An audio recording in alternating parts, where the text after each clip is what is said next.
Laws, Chapter 12. The law's role in achieving a just society.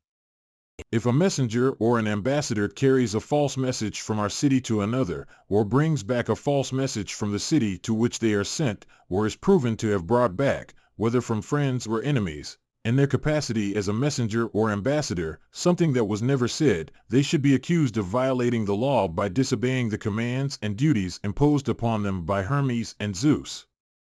There should be a fixed penalty that they will suffer or pay if they are convicted. Theft is dishonorable, and robbery is shameless. None of the sons of Zeus take pleasure in deceit and violence, nor have they ever practiced such things. Therefore, no one should be deceived by poets or mythologists into believing such things, nor should they think that when they steal or commit acts of violence, they are doing something noble, but only what the gods themselves do. For such tales are false and unlikely, and anyone who steals or robs against the law is never a god or the child of a god. The legislator should be better informed about this than all the poets combined. Happy is the person who is persuaded and listens to our words, but the person who disobeys will have to face the following law. If a person steals anything belonging to the public, whether it is a large or small amount, they will receive the same punishment. Because the person who steals a little has the same intention as the person who steals a lot, but with less power, and the person who takes a larger amount without depositing it is completely unjust. Therefore, the law does not impose a lesser penalty on one than the other because their theft is smaller, but because the thief in one case may still be curable, while in another case they may be incurable. If someone accuses a stranger or a slave in a court of law of stealing public property, let the court decide what punishment they should suffer or what penalty they should pay, considering that they are probably not incurable. But if a citizen, who has been raised as our citizens have been, is found guilty of robbing their country through deceit or violence, whether they are caught in the act or not, they should be punished with death, for they are incurable. Now, for military expeditions, much consideration and many laws are required. The main principle of all is that no one, male or female, should be without a commander, and no one's mind should be accustomed to do anything, whether in jest or earnest, of their own accord, but in war and in peace they should look to and follow their leader, even in the smallest things, being under their guidance. For example, they should stand or move, exercise, wash, have meals, or get up at night to keep guard and deliver messages when ordered to do so, and in times of danger, they should neither pursue nor retreat except by order of their superior. In short, they should not teach the soul or accustom it to know or understand how to do anything apart from others. The lives of all soldiers should always be as much as possible in common and together. There is no higher, better, or more scientific principle than this for achieving salvation and victory in war.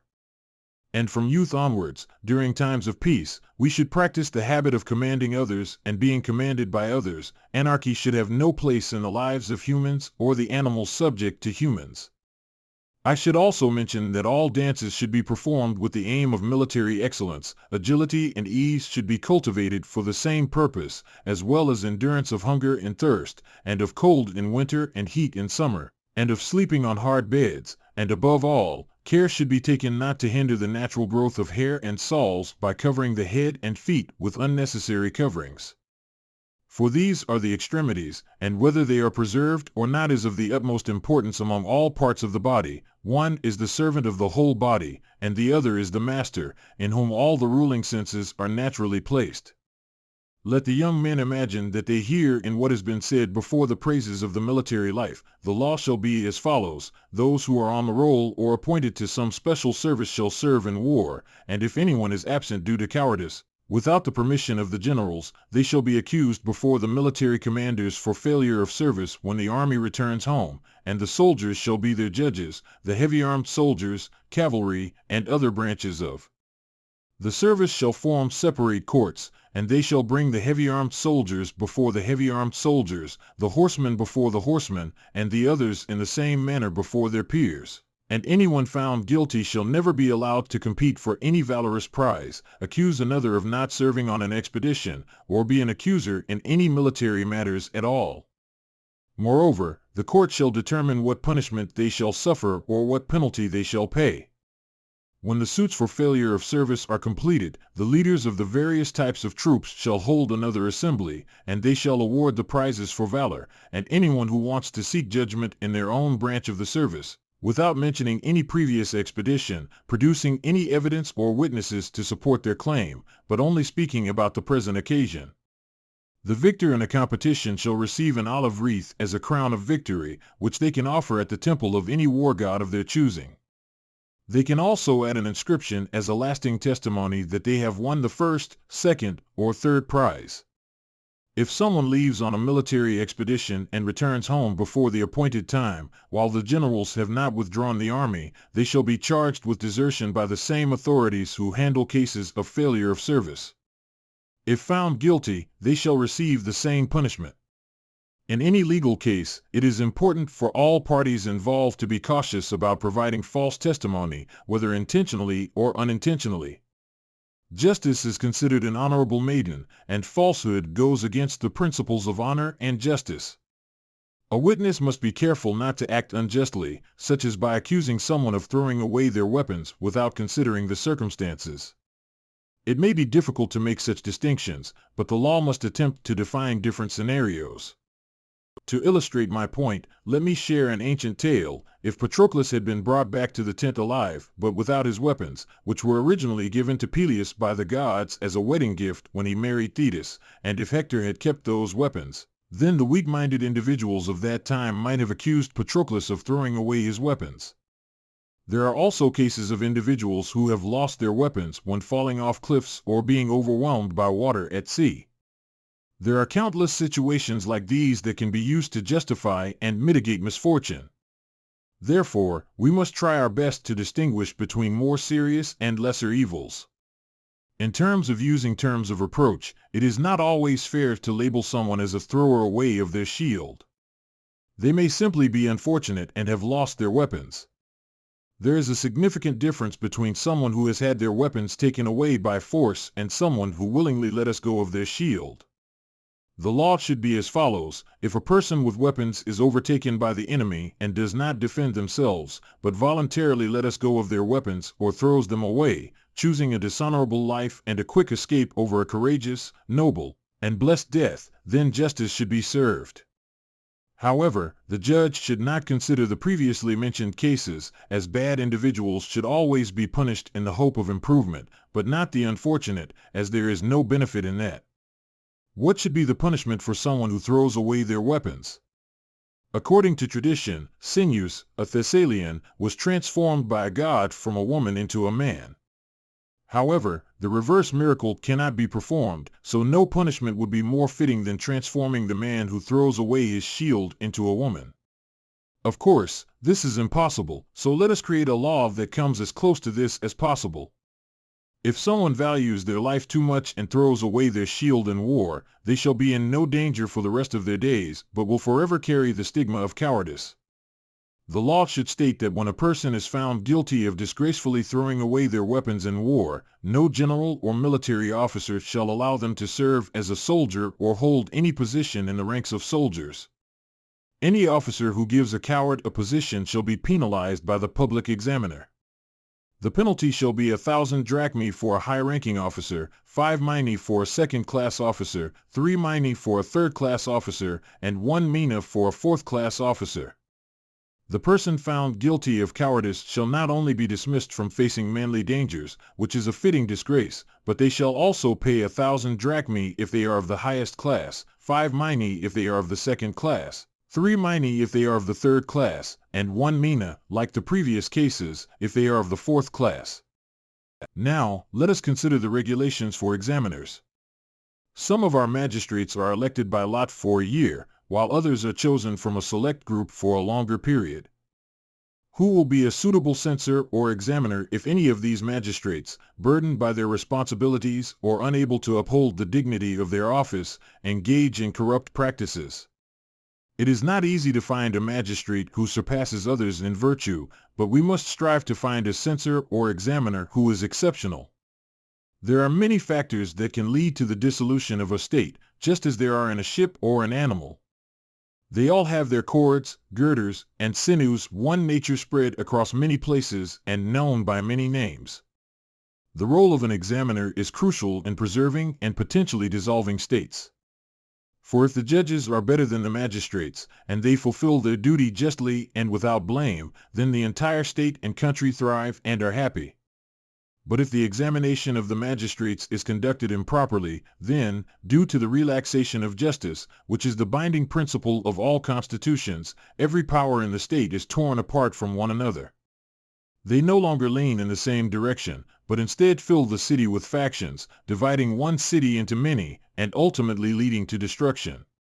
Therefore, the judges should be admirable in every virtue. Let us devise a method for selecting them, which shall be as follows. Every year, after the summer solstice, the entire city shall gather in the common precincts of Helios and Apollo, and shall present to the god 3 men from their own number in the following manner. Each citizen shall choose, not themselves, but another citizen whom they believe to be the best in every way, and who is at least 50 years old. From the selected individuals who receive the most votes, a further selection shall be made until they are reduced to half, if the number is even. If the number is not even, the person with the fewest votes shall be subtracted to make it even, and then the half with the greater number of votes shall remain. If 2 people have an equal number of votes and this increases the number beyond half, the younger of the 2 shall be withdrawn and the excess eliminated. Then, including all the remaining candidates, they shall vote again until there are 3 with unequal numbers of votes. But if all 3 or 2 out of the 3 have equal votes, they shall leave the election to fame and fortune, and by drawing lots, determine the first, second, and third place. These 3 shall be crowned with an olive wreath and awarded the prize of excellence, while proclaiming to the world that the city of the magnates, by the providence of the gods, is once again preserved. They present to the Sun and Apollo their 3 best men as a common offering, according to the ancient law, if their lives correspond to the judgment made of them. These 3 shall appoint 12 judges in their first year, who shall serve until they reach the age of 75. Afterward, 3 judges shall be added each year. They shall divide all the magistracies into 12 parts and subject the holders of these positions to every kind of test that a free person may undergo. While in office, they shall reside in the precinct of Helios and Apollo where they were chosen. Each judge shall form an individual judgment on certain matters and collaborate with their colleagues on others. They shall post a written notice in the agora regarding each magistracy and the penalties or fines that the magistrate should suffer or pay, according to the decision of the judges. If a magistrate does not agree that they have been justly judged, they may bring the judges before the select judges. If they are acquitted by the decision of the select judges, they may, if they wish, accuse the judges themselves. However, if they are convicted and have been sentenced to death by the judges, they shall die, and of course, one can only die once. For any other penalties that can be doubled, they shall be subjected to them twice. Now let us consider the judges themselves and how their examination shall be conducted. During the lifetime of these men, whom the entire state deems worthy of the rewards of virtue, they shall have the first seat at all public assemblies, Hellenic sacrifices, sacred missions, and other public and holy ceremonies in which they participate. The leaders of each sacred mission shall be chosen from among them, and only they, out of all the citizens, shall be adorned with a laurel crown. They shall all serve as priests of Apollo and Helios, and one of them, judged to be the foremost among the priests created that year, shall be the high priest. His name shall be recorded each year as a measure of time for as long as the city exists. After their death, they shall be prepared and carried to the grave and buried in a manner different from other citizens. They shall be dressed in a white robe, and there shall be no weeping or lamentation over them. Instead, a chorus of 15 maidens and a chorus of boys shall stand on either side of the bier, singing praises to the departed priests and alternating responses, celebrating their blessedness in song throughout the day. At dawn, 100 young men who engage in athletic exercises, chosen by the relatives of the departed, shall carry the bier to the burial site. The young men shall march first, dressed as warriors, with the cavalry on horseback, the heavily armed soldiers with their weapons, and others similarly attired. Boys near the bier and in front of it shall sing the national hymn, followed by maidens and women who are past childbearing age. Next, unless prohibited by the Pythian oracle, priests and priestesses shall follow, as this burial is free from pollution. The place of burial shall be an underground vaulted chamber made of durable tufa stone, with stone couches placed side by side. Here, they shall lay the blessed individual and cover the sepulchre with a circular mound of earth. A grove of trees shall be planted around the mound on all sides except one. On that side, the sepulchre shall be allowed to extend indefinitely, and a new mound will not be required. Every year, there shall be competitions in music, gymnastics, and horsemanship to honor the deceased. These are the honors that will be bestowed upon those who are found blameless during the examination. However, if any of them, thinking that the scrutiny is over, reveal their wickedness after the judgment has been given, the law should dictate that anyone who wishes to do so can bring charges against them.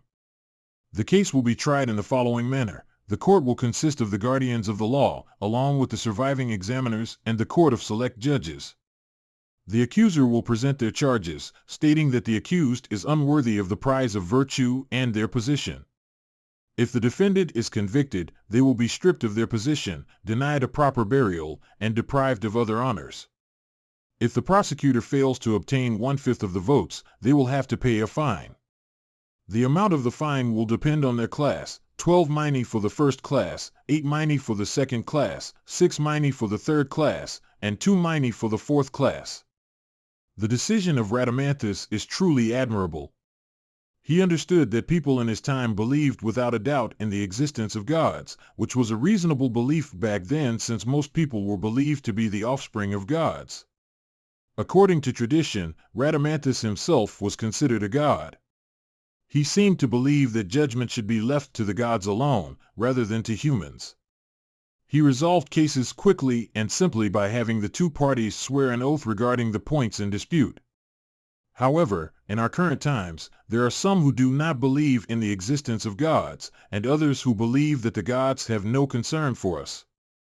Most people, especially the worst among them, believe that by making small sacrifices and offering flattering words, they can gain the gods' favor and escape punishment for their crimes.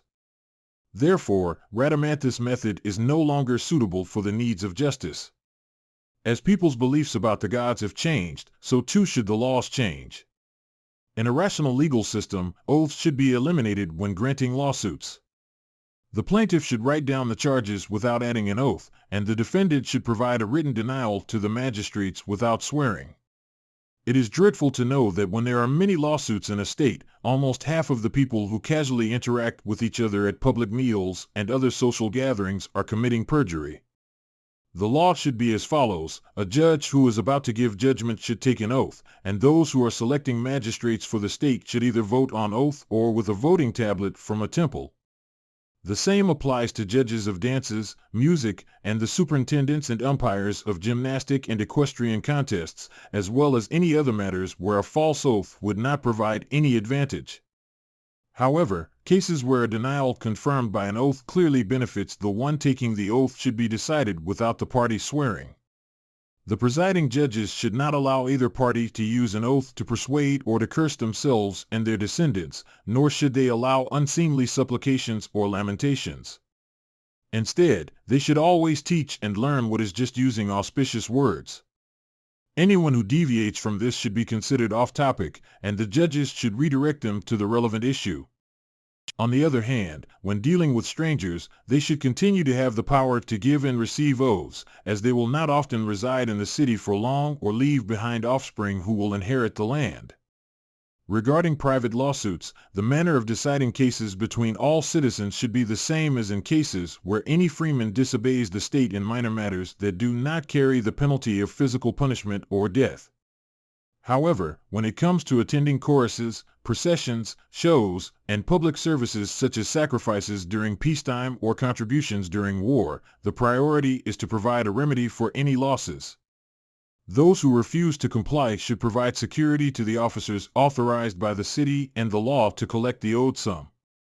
If they fail to provide security, the pledged goods should be sold, and the money should be given to the city. If a larger sum is owed, the respective magistrates should impose a suitable penalty on the disobedient and bring them before the court until they are willing to comply with the orders. Now, a state that relies solely on agriculture and lacks foreign trade must consider what to do about its own people immigrating to other countries and the reception of strangers from elsewhere. The legislator must carefully consider these matters and begin by trying to persuade people as much as possible. The interaction between cities can often lead to a blending of customs and manners. Strangers are always introducing new ideas to other strangers. When states are well governed by good laws, this mixing can cause significant harm.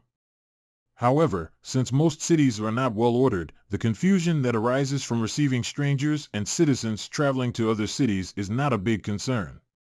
On the other hand, it is impossible for states to refuse to receive others and for their citizens to never travel elsewhere. This practice would appear ruthless and uncivilized to the rest of the world.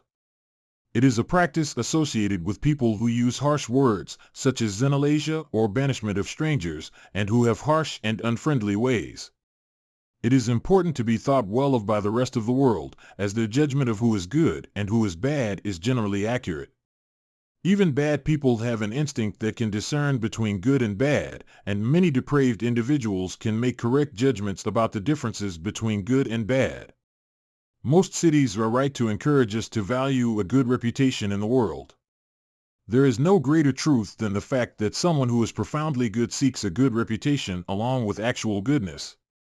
Our Cretan colony should also strive to acquire a reputation for virtue from others. If the reality matches the ideal, it will be one of the few well-ordered cities that the gods observe. Therefore, regarding journeys to other countries and the reception of strangers, we establish the following rules. Firstly, no one under the age of 40 should be allowed to travel to a foreign country. No one should travel in a private capacity, but only in a public one, such as a herald, on an embassy, or on a sacred mission. Going abroad for an expedition or war is not considered a sanctioned journey. Citizens should be sent to participate in sacrifices and games dedicated to Apollo at Delphi, Zeus at Olympia, Nemea, and the Isthmus. They should send as many citizens as possible, choosing the best and most honorable, to make the city renowned at peaceful religious gatherings. When they return, they should teach the young that the institutions of other states are inferior to their own. They should also send spectators, with the consent of the guardians, who desire to observe the actions of other people more leisurely. No law should hinder this. A city that has no experience or interaction with good and bad people can never be fully civilized. Likewise, citizens cannot properly observe the laws solely through habit without an intelligent understanding of them. There are always a few inspired individuals in the world who are invaluable. They can arise in both well-ordered and ill-ordered cities. The citizens of a well-ordered city should actively seek out these individuals, traveling over land and sea to find someone who is incorruptible. This person can strengthen the existing good institutions in their own state and improve any deficiencies. Without this examination and inquiry, a city will never remain perfect, just as it will not if the examination is poorly conducted. Plinius asks how they can have an examination that is both thorough and good. The Athenian explains that the spectator should be at least 50 years old and have a good reputation, especially in war, to serve as a model for other cities. However, once they reach 60 years old, they should no longer continue in this role. After conducting their inspection for as many years as they wish, they should attend the assembly of those who review the laws. This assembly should consist of a mix of young and old men who meet daily between dawn and sunrise. It should include priests who have been rewarded for their virtue, the 10 oldest guardians of the law, the general superintendent of education, and those who have been released from the office. Each member should bring a young man between the ages of 30 and 40 as their companion. They should engage in conversations and discussions about the laws of their own city and any particularly good laws they may hear about elsewhere. They should also discuss types of knowledge that may be useful and shed light on the examination, or the lack of which may make the subject of laws unclear and uncertain to them. Any knowledge of this kind that the elders approve, the younger men shall learn diligently. If any of those who have been invited appear to be unworthy, the entire assembly shall blame the person who invited them. The rest of the city shall watch over the young men who excel, keeping an eye on them and honoring them if they succeed. However, if they prove to be inferior, they will be dishonored more than the others. This assembly is where anyone who has visited other cities' institutions shall go upon returning home. If they have discovered anything about laws, education, or upbringing, or if they have made any observations themselves, they should share their findings with the entire assembly. If they return neither better nor worse, they should be praised for their enthusiasm. If they return much better, they should be praised even more. The assembly should honor them appropriately, not only while they are alive, but also after their death. However, if upon returning home they appear to have been corrupted, pretending to be wise when they are not, they should have no communication with anyone, young or old. If they listen to the rulers, they will be allowed to live as private individuals. If they refuse, they should die if they are convicted in a court of law for interfering with education and laws. If they deserve to be indicted and none of the magistrates indict them, it should be considered a disgrace to those magistrates when rewards for virtue are decided. This should be the character of someone who goes abroad, and they should go abroad under these conditions. Next, a stranger who comes from abroad should be received in a friendly manner. There are 4 types of strangers that we must mention. The first is someone who comes and stays throughout the summer, like birds of passage, engaging in commerce and flying to other cities over the sea while the season lasts. They should be received in marketplaces, harbors, and public buildings near the city but outside of it, by magistrates appointed to oversee these matters. These magistrates should ensure that the stranger receives justice, but they should not allow them to make any changes. They should have the necessary interaction with the stranger, but it should be kept to a minimum. The second type is a spectator who comes to witness the festivals of the Muses. These individuals should be provided with entertainment at the temples by hospitable people, and the priests and ministers of the temples should attend to them. However, they should not stay longer than necessary. They should see and hear what they came for and then leave, without causing harm or suffering. If any of them commit or suffer any wrongdoing up to the sum of 50 drachmae, the priests shall be their judges. For greater charges, the case shall be brought before the wardens of the agora. The third type of stranger is someone who comes on public business from another land and should be received with public honors. They should only be received by the generals, commanders of horse and foot, and the host who entertains them. The host, in conjunction with the prytanes, shall be responsible for their needs. The fourth type of person is like our spectators, who come from another land to observe our city. These visits will be rare, and the visitor should be at least 50 years old. They may want to see something rich and rare in other states or show something like another city. Such a person should go uninvited to the doors of the wise and wealthy, being one of them themselves. For example, they can go to the house of the superintendent of education, confident that they are a suitable guest for such a host. They can also go to the house of those who have achieved virtue and engage in discourse with them, both learning from them and teaching them. After seeing and hearing everything, they should depart as friends, bidding farewell to friends, and be honored with gifts and appropriate tributes of respect. These are the customs by which our city should receive all strangers, regardless of gender, who come from other countries. Our city should also send forth its own citizens, showing respect to Zeus, the god of hospitality. We should not forbid strangers from meals and sacrifices, as is the custom among the people of the Nile, nor drive them away with harsh proclamations. When someone becomes a surety, they should provide security in a clear form, acknowledging the entire transaction in a written document. This should be done in the presence of at least 3 witnesses if the sum is under 1,000 drachmae, and at least 5 witnesses if the sum is above 1,000 drachmae. The agent of a dishonest or untrustworthy seller shall be held responsible, and both the agent and the principal shall be equally liable. If someone wishes to search for something in another person's house, they should enter naked or wearing only a short tunic and without a belt. They should first take an oath by the customary gods that they expect to find it there. Then they can conduct their search, and the other person shall open their house and allow them to search both sealed and unsealed items. And if a person refuses to allow the searcher to conduct their search, the one who is prevented shall take legal action against them, estimating the value of the goods for which they were searching. If the other person is found guilty, they shall pay twice the value of the item. If the owner of the property is not present, the inhabitants of the house shall allow the searcher to search the unsealed property. For sealed property, the searcher shall place another seal and appoint someone to guard it for 5 days. If the owner of the house is absent for a longer period, the searcher shall bring the city wardens with him to conduct the search, opening both the sealed and unsealed property. Afterward, they shall seal them up again as they were before, with the assistance of the family members and city wardens. There shall be a time limit for disputed items, and the person who has possessed them for a certain period shall no longer be liable to be disturbed. Regarding houses and lands, there can be no dispute in our state.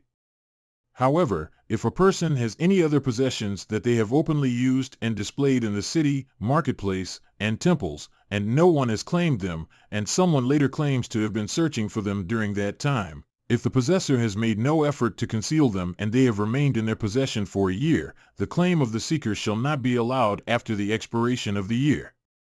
If the possessor does not use or display the lost property in the market or city, but only in the countryside, and no one claims ownership for 5 years, the claim shall be barred forever after the expiration of the 5 years. If the possessor uses them in the city but only within their house, then the time limit for claiming the goods shall be 3 years. If the goods are in the countryside and in private, the time limit shall be 10 years. If the goods are in another land, there shall be no time limit, and the owner may claim them whenever they find them. If anyone forcibly prevents another from being present at a trial, whether they are a principal party or a witness, if the person prevented is a slave, whether they belong to the person preventing them or another, the lawsuit shall be incomplete and invalid.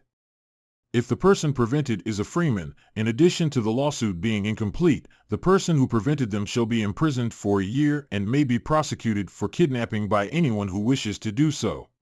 If anyone forcibly hinders a rival competitor in a contest, such as gymnastics or music, from being present at the contest, the person who desires to compete should inform the presiding judges.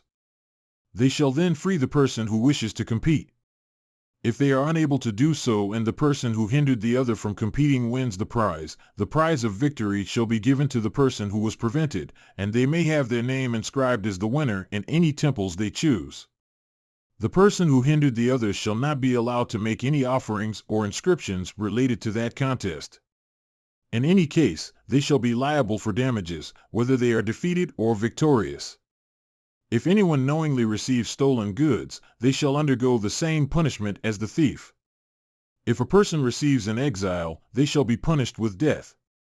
Every person should consider the friend and enemy of the state as their own friend and enemy. If anyone makes peace or war with another on their own accord, without the authority of the state, they shall, like the receiver of an exile, be subject to the penalty of death. If any faction of the city declares war or peace against another, the generals shall bring charges against the authors of this action.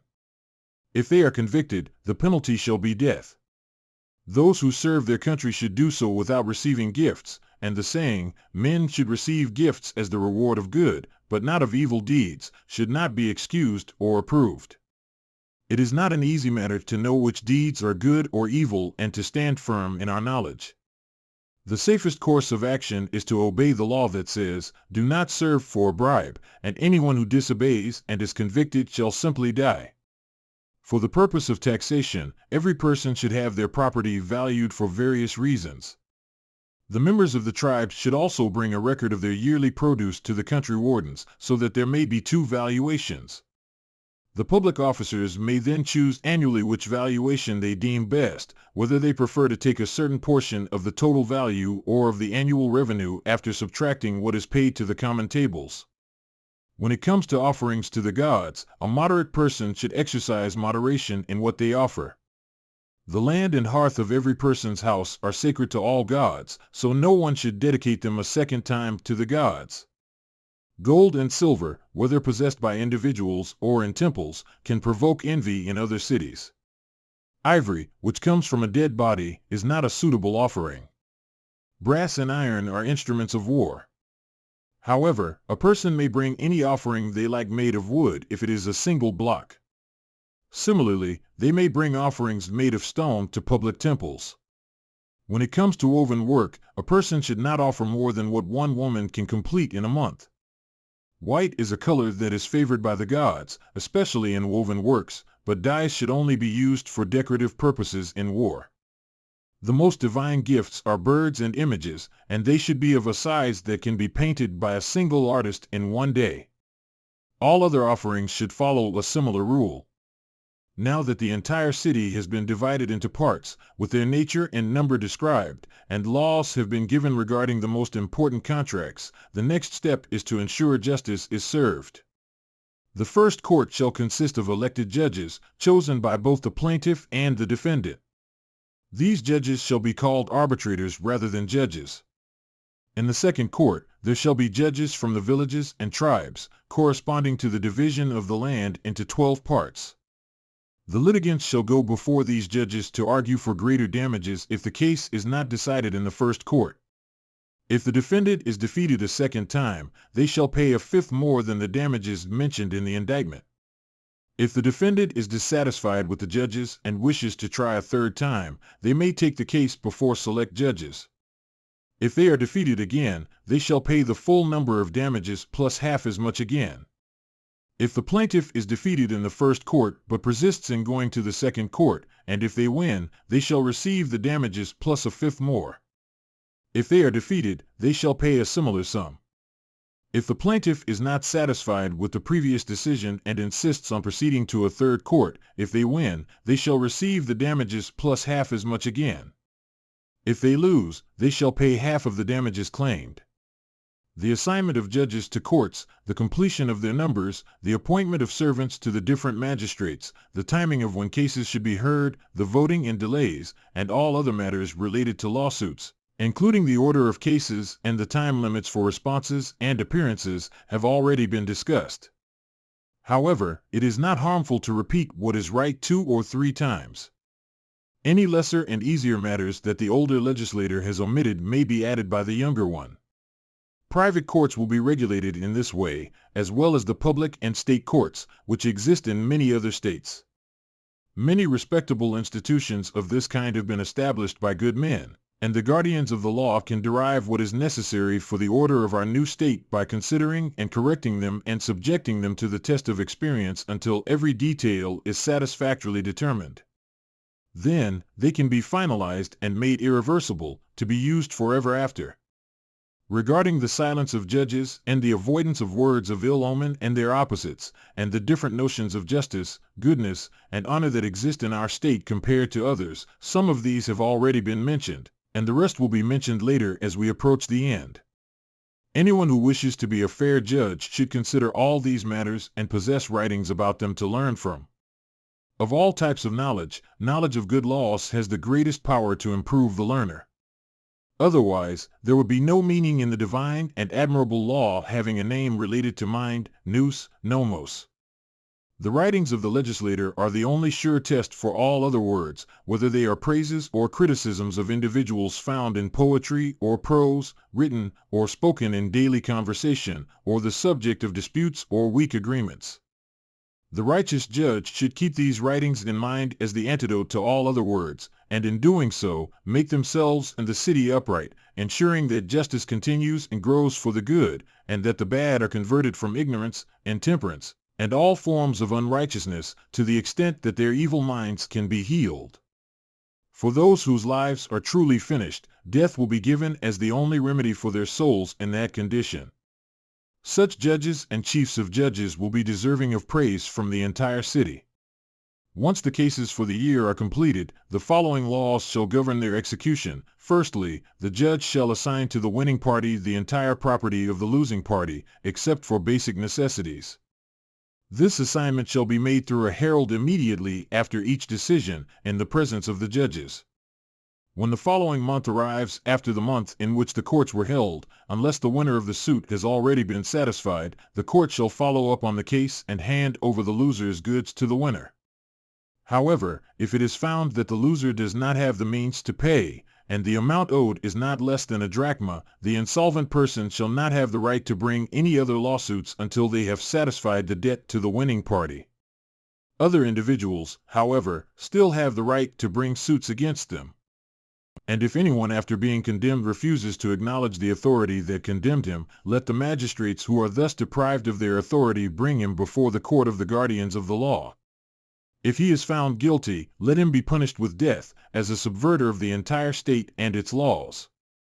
This is how a person is born and raised, and in this way, they have children and interact with others. They will face consequences if they wrong someone and receive justice if they have been wronged.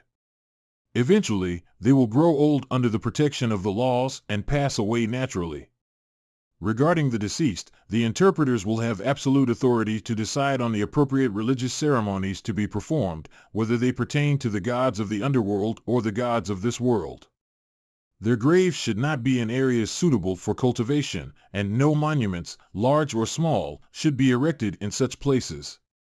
Instead, they should be buried in areas of the country that are naturally suited for concealing the bodies of the dead without causing harm to the living. No one, living or dead, should deprive the living of the sustenance that the earth naturally provides for them. The burial mound should not be higher than what 5 men can complete in 5 days, and the stone placed over the grave should be no larger than necessary to contain a 4-line epitaph. The body should not be kept in the house for longer than necessary to determine if the person is truly dead or in a trance. Generally, the 3rd day after death is a suitable time to carry out the burial. We must believe the legislator when he tells us that the soul is superior to the body and that what defines us is our soul, even in life. Our bodies merely resemble us, and when we die, our bodies are aptly called our shades or images. The true and immortal essence of each person, the soul, moves on to other gods to give an account of their life. This is a hopeful prospect for the good, but a terrifying one for the bad, as our ancestral laws tell us. They also say that there is little that can be done to help a person after they die. However, while alive, a person should be supported by their relatives so that they may be the most virtuous and just individuals and not have great sins to be punished for in the afterlife. If this is true, a person should not waste their resources on the lifeless flesh being buried. They should understand that the son, brother, or loved one they are laying to rest has gone to fulfill their own destiny, and it is their duty to effectively manage the present and spend moderately on the funeral rites. The law should be as follows: the total expenditure on the funeral of someone from the highest class should not exceed 5 minae. For someone from the 2nd class, it should be 3 minae, for the 3rd class, 2 minae, and for the 4th class, 1 mina. The guardians of the law should pay special attention to the different stages of life, whether it be childhood, adulthood, or any other age. At the end of it all, there should be one guardian of the law chosen by the deceased's friends to oversee the proceedings. It should be an honor for this person to manage the affairs of the dead with fairness and moderation, and a disgrace if they are not handled well. The funeral rites and other ceremonies should follow custom, but certain aspects can be adjusted by the statesman who acts in accordance with custom as their guide. For example, it would be unreasonable for them to command someone to weep or refrain from weeping over the dead. However, they can forbid loud cries of lamentation and prohibit mourners from being heard outside the house. They can also prevent the dead body from being brought into the streets and require that mourners leave the city before daybreak. These shall be our laws regarding these matters, and those who obey them shall not be penalized. However, anyone who disobeys even a single guardian of the law shall be punished by all of them accordingly. Other methods of burial or the denial of burial, which is reserved for temple robbers, parricides, and similar offenders, have been addressed in previous laws. With this, our work of legislation is nearly complete. However, the true fulfillment and accomplishment of our efforts will only be achieved when we have ensured the perfect and lasting continuation of our institutions. Until then, our creation remains unfinished. That is particularly good, stranger, but I wish you would tell me more clearly what you mean. O Cleinias, many things in the past were well said and sung, and one of them was the saying about the fates. What is it?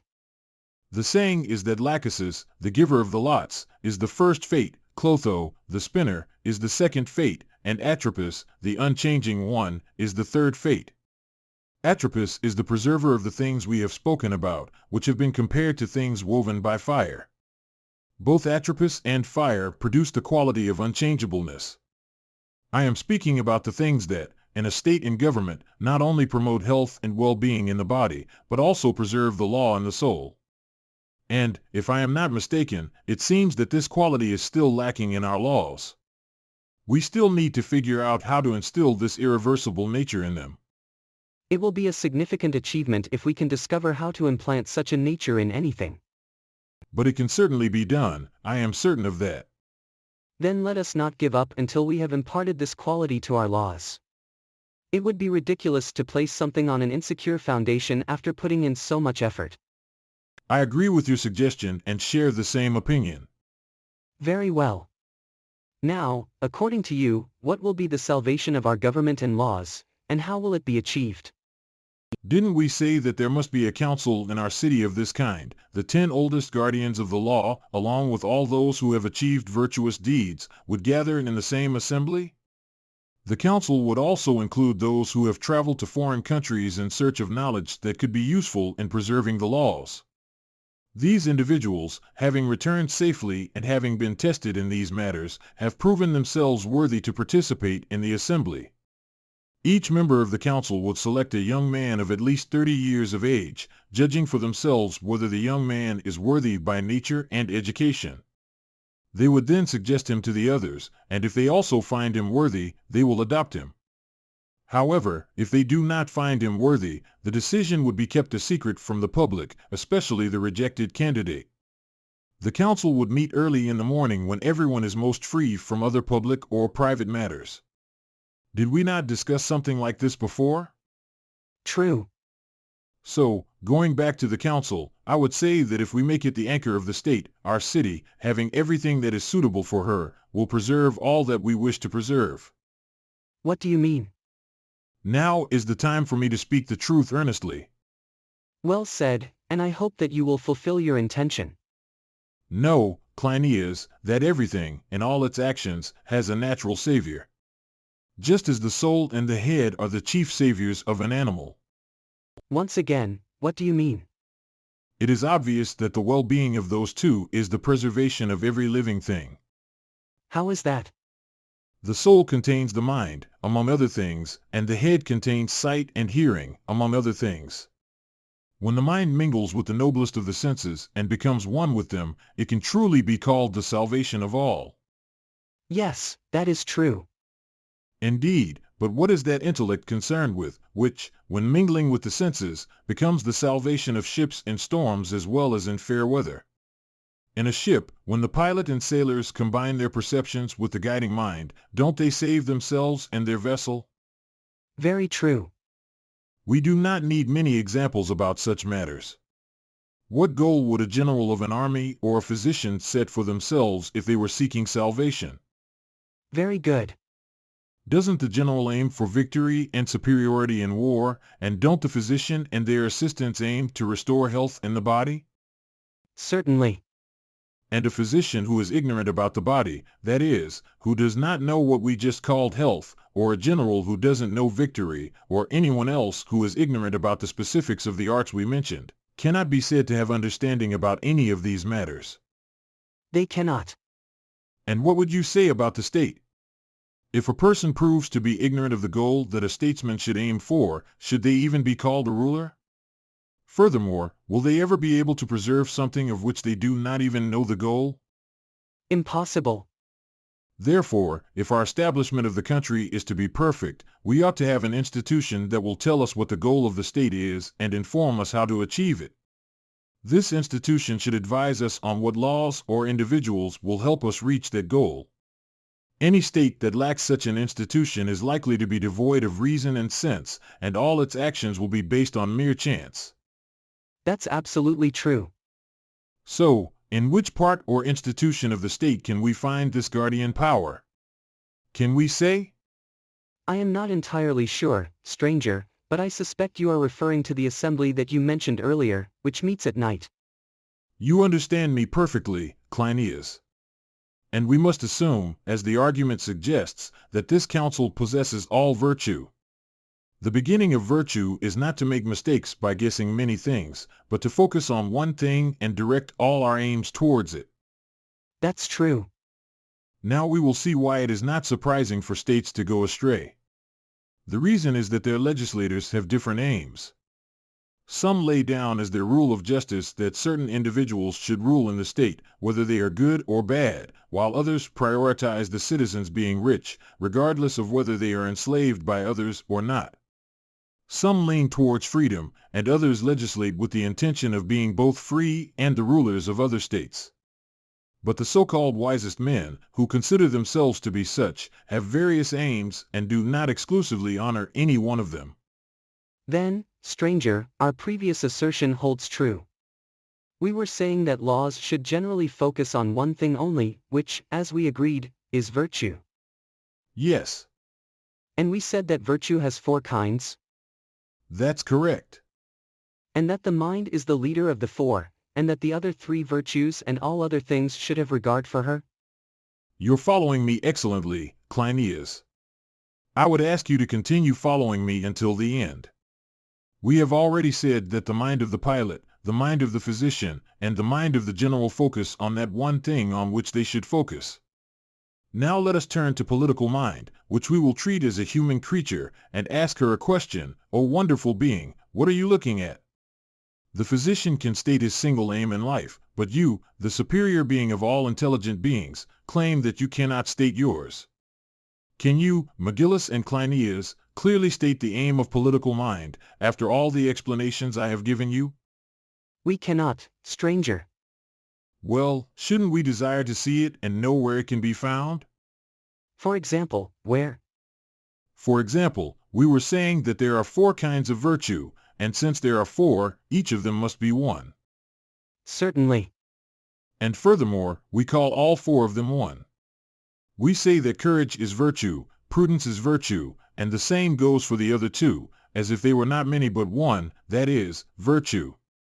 That's true. It is not difficult to see how the 2 differ from each other and have received 2 names, and the same goes for the rest. But it is more difficult to explain why we call these 2 and the rest by the single name of virtue.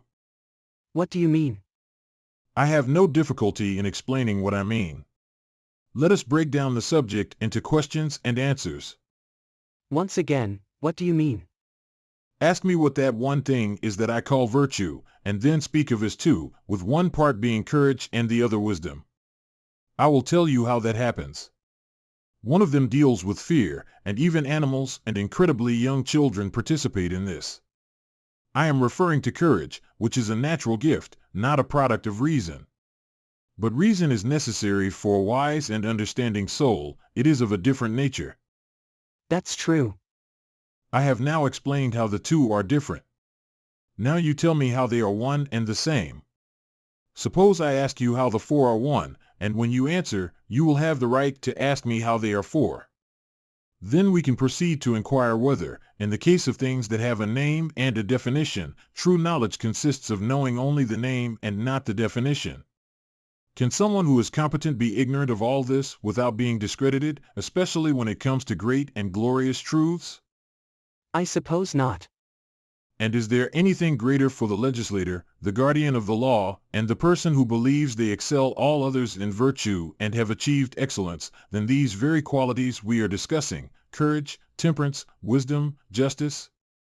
How can there be anything greater? Shouldn't the interpreters, teachers, lawgivers, and guardians of the other citizens excel the rest of humanity and perfectly show those who desire to learn and know, or those whose evil actions need to be punished and reproved, what the nature of virtue and vice is? Should a poet who has entered the city or some random person who claims to be a youth instructor be considered better than someone who has excelled in every virtue? Can we be surprised that when the guardians lack adequate speech, action, and knowledge of virtue, the city, being unguarded, experiences the same fate as other cities in our time? No, it is not surprising. Well, then, should we follow through with our plan? Or can we provide our guardians with a more precise understanding of virtue in both speech and action than the general population? Is there any way in which our city can be made to resemble the head and senses of rational beings by possessing such a powerful guardian? Stranger, what is the purpose of your comparison? Do we not see that the city is like the body, and the younger guardians, chosen for their natural abilities, are placed in the head of the state, with their minds full of knowledge, which they use to observe the entire city? They keep watch and report their observations to the memory, informing the elders of everything that happens in the city. The elders, who we compare to the mind because of their wisdom, then counsel and advise with the younger men, who act as their assistants. In this way, they both work together to preserve the entire state. Should this be the order of our state? Should all our citizens have equal knowledge and skills, or should there be certain individuals who receive a more thorough training and education? It is impossible for all citizens to be equal, my good sir. Then we should proceed with a more precise training than any that has come before. Certainly. And should this training be the one we were just discussing? Very true.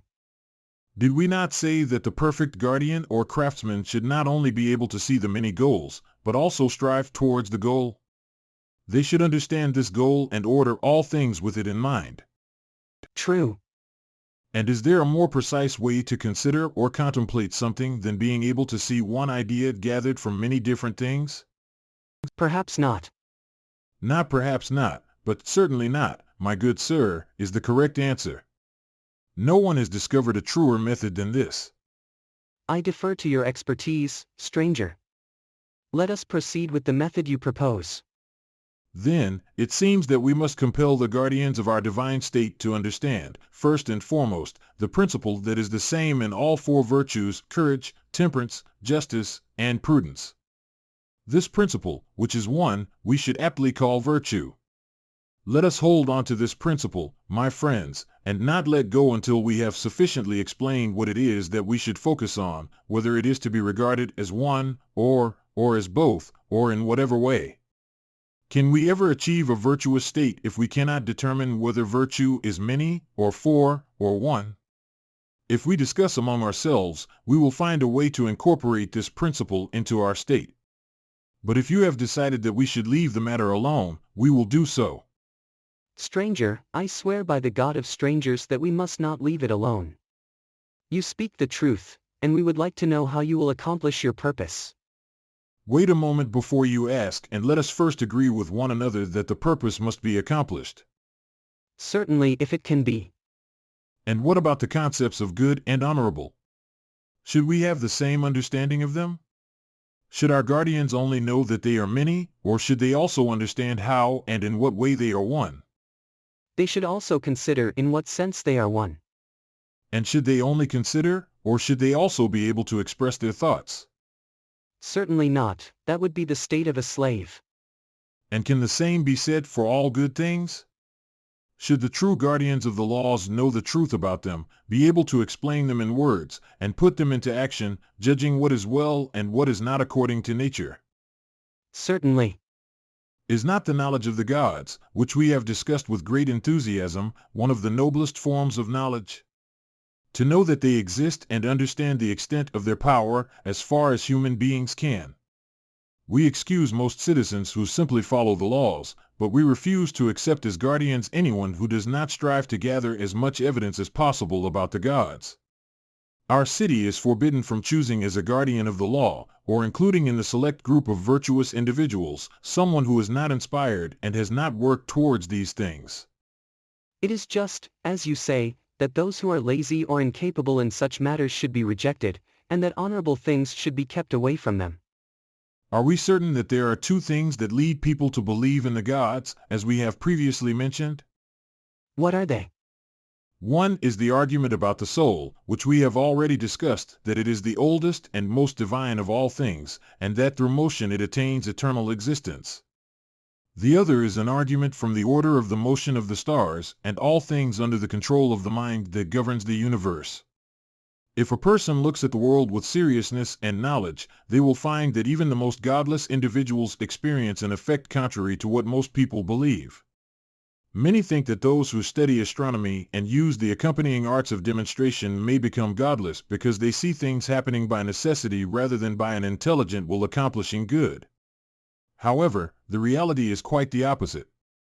Even in ancient times, people wondered about the sun and stars, and some with more knowledge speculated that if they were soulless and mindless, they could not move with such precise numerical accuracy. Some even ventured to suggest that the universe was ordered by a mind. However, these same people misunderstood the nature of the soul, believing it to be younger than the body. They mistakenly attributed the causes of all things to the lifeless substances they observed in the celestial bodies. These studies led to atheism and confusion, and the poets took the opportunity to mock the philosophers. But now, the situation has changed. To truly worship the gods, one must understand two principles: that the soul is the oldest of all things, immortal, and rules over all bodies, and that one must contemplate the mind of nature said to exist in the stars, undergo the necessary training, and see the connection between music and these celestial bodies. Without this understanding, one cannot provide a reason for things that have a reason. Furthermore, someone who cannot acquire this knowledge, in addition to the ordinary virtues of a citizen, can hardly be a good ruler of an entire state and should instead be subordinate to other rulers. Therefore, it is worth considering whether we should add a new law to establish a nocturnal assembly of magistrates, which would serve as a guard for the state's well-being.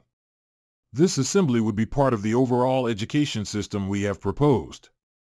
What do you think, Cleinias and Megillus? Certainly, my good friend, we will propose it if it is possible, Cleinias responds. Let us make a collective effort to achieve this goal. I have had much experience and thought about these matters, and I believe I can find others who will also help. I agree, stranger, that we should proceed in the direction guided by God. However, we need to investigate and explain how we can proceed correctly, Megillus adds.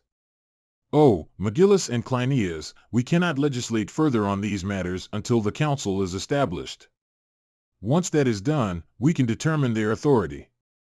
However, explaining how everything will be organized would require a lengthy discourse. What do you mean? What is this new thing you are referring to? Cleinias asks. Firstly, we need to create a list of individuals who are well suited for the role of guardians based on their age, studies, disposition, and habits. Secondly, it will not be easy for them to determine what they should learn or find a teacher who has already made the necessary discoveries. Additionally, it would be futile to establish specific times for receiving different types of instruction because the learners themselves do not know what is hugely beneficial until the knowledge has been internalized. These details, although not secret, cannot be predetermined because they would be meaningless once stated. So, what should we do in these circumstances, stranger? Cleinias inquires. As the proverb says, the answer is not a secret but open to all of us. We must take a risk, as they say, and I am willing to share the danger by stating and explaining my views on education and nurturing. This is the question that has resurfaced. The danger is significant, and I advise you, Cleinias, to pay close attention to this matter. If you govern the city of the magnates, or whatever name God may give it, correctly, you will achieve great glory. At the very least, you will be remembered as a courageous man by future generations. If our divine assembly can be established, we will hand over the city to them without hesitation. The state will be perfected and become a reality, rather than just a dream or an idea. Our citizens will be properly educated and blended, residing in the heart of the land, becoming perfect guardians unlike any we have seen before, thanks to their saving virtue. Dear Cleinias, considering everything that has been discussed, we have two options. Either we must keep the stranger here and persuade him, through prayers and various means, to participate in the establishment of our city. Or we must abandon the project altogether. I completely agree, Megillus. You must support me in keeping him here. I will.